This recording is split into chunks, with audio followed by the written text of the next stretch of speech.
Doctor Baba Saheb આંબેડકરની મૂર્તિ ખંડિત કરવામાં આવી છે। ગુજરાતમાં આ દુઃખદ ઘટના બની છે તેવું ઈસુદાન ગઢવી દ્વારા જણાવવામાં આવ્યું છે। બાબા સાહેબ આંબેડકરની મૂર્તિને ખંડિત કરવાવાળાની તાત્કાલિક ધરપકડ કરવામાં આવે। બાબા સાહેબ આંબેડકર તમામ લોકો માટે સન્માનનીય છે।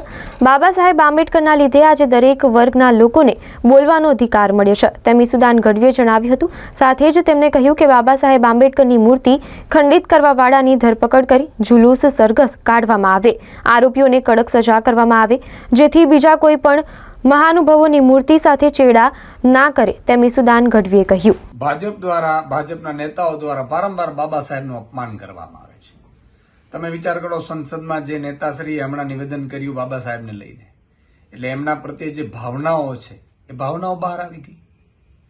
પણ એમને એ ખબર હોવી જોઈએ કે અત્યારે તમે સંસદમાં ઊંચી કોલર રાખીને બોલો છો, અત્યારે સંસદમાં કે તમે જે હોદ્દો ધરાવો છો એ બાબા સાહેબને દુઆ કરે।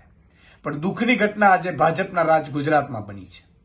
ગુજરાતમાં આજે બાબા સાહેબની પ્રતિમાને ખંડિત કરવામાં આવી છે, તોડવામાં આવી છે। આ કૃત્ય કોણે કર્યું છે? કોના ઈશારે કર્યું છે? બાબા સાહેબની મૂર્તિ ખંડિત કરીને તમે કોના ઠેસ પહોંચાડવા માંગો છો? તમે શું સાબિત કરવા માંગો છો? અને ગુજરાતમાં પાછું ભાજપના રાજમાં એ દુઃખદ ઘટના છે।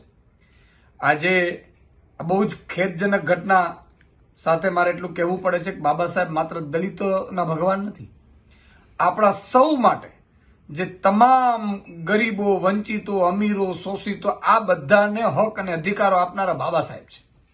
એના કારણે તમે હું અત્યારે ઊંચી કોલર લઈ અને લોકશાહીમાં આપણે જીવી રહ્યા છીએ। આજે તમામ મુદ્દાઓ આપણે ઉઠાવી શકીએ છીએ અને બોલી શકીએ છીએ। બાબા સાહેબને દુઆ કરે ત્યારે બાબા સાહેબને મૂર્તિને ખંડિત કરનાર જે પણ આરોપીઓ એ ભાજપના રાજમાં આવી ઘટનાઓ ઘટી રહી છે એ દુઃખદ છે। એ જે પણ આરોપીઓ હોય, તમે સામાન્ય ચોરનો પણ જુલુસ કાઢો છો, આવા આરોપીઓને પણ સરા જાહેર જુલુસ કાઢવામાં આવે અને એને કડકમાં કડક સજા કરવામાં આવે કે જેથી કરીને બીજા કોઈ પણ, ન માત્ર બાબા સાહેબ પણ કોઈ પણ મહાનુભાવોની મૂર્તિઓને ખંડિત કરવાનો કોઈ વિચાર પણ ન કરી શકે। જય હિન્દ, જય ભારત।